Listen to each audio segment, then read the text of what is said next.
আসসালামু আলাইকুম ভিউয়ার্স। নতুন একটি ভিডিও টিপস নিয়ে আপনাদের কাছে হাজির হলাম। আর তা হচ্ছে এই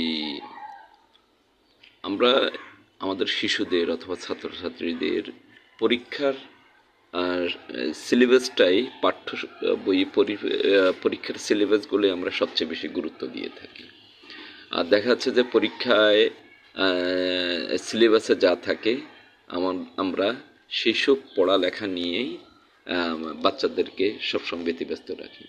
কিন্তু এতে দেখা যাচ্ছে যে কি একটা শিশুর অথবা ছাত্রছাত্রীদের পরীক্ষার যে সিলেবাস কেন্দ্রিক পড়ালেখা হয় সেটাই তারা শুধুমাত্র ওই গণ্ডির মধ্যে, অর্থাৎ ওই গণ্ডির মধ্যে তারা থেকে যায়।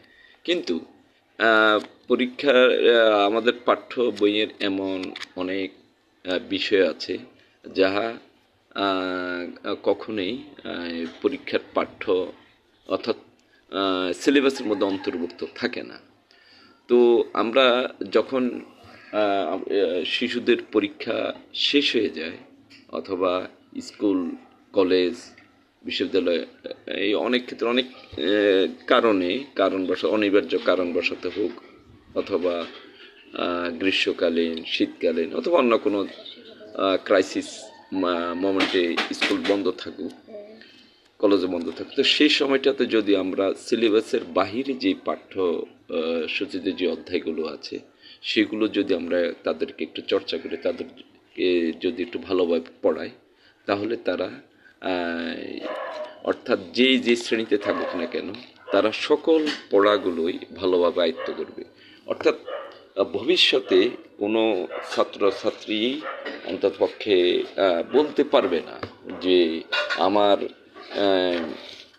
যে সিলেবাসে এই অধ্যায়টা ছিল না, আমি এই অধ্যায়টা করিনি, অথবা আমি এই এই অধ্যায়টা যদি থাকতো আমি এই অধ্যায়টা ভালো মতো পড়তাম অথবা আমি আরও কিছু জানতাম।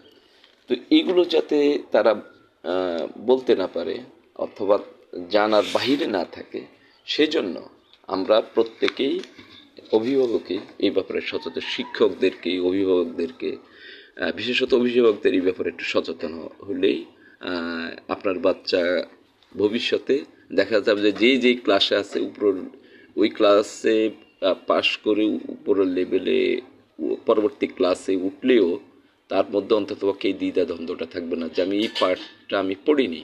অর্থাৎ আমরা যতটুকু সময় পাবো ততটুকু সময়ের মধ্যে যদি আমাদের ছাত্রছাত্রীদেরকে অর্থাৎ শিশুদেরকে যদি ওই বিষয়গুলো আমরা অর্থাৎ সিলেবাসের বাহিরে বিষয়গুলো অন্ততপক্ষে কিছুটা একটু পড়াই, তাহলে আমাদের মনে হচ্ছে যে শিশুরা আরও ভালো কিছু শিখবে, তাদের জ্ঞানের পরিধি আরও প্রসারিত হবে, জানবে, বুঝবে।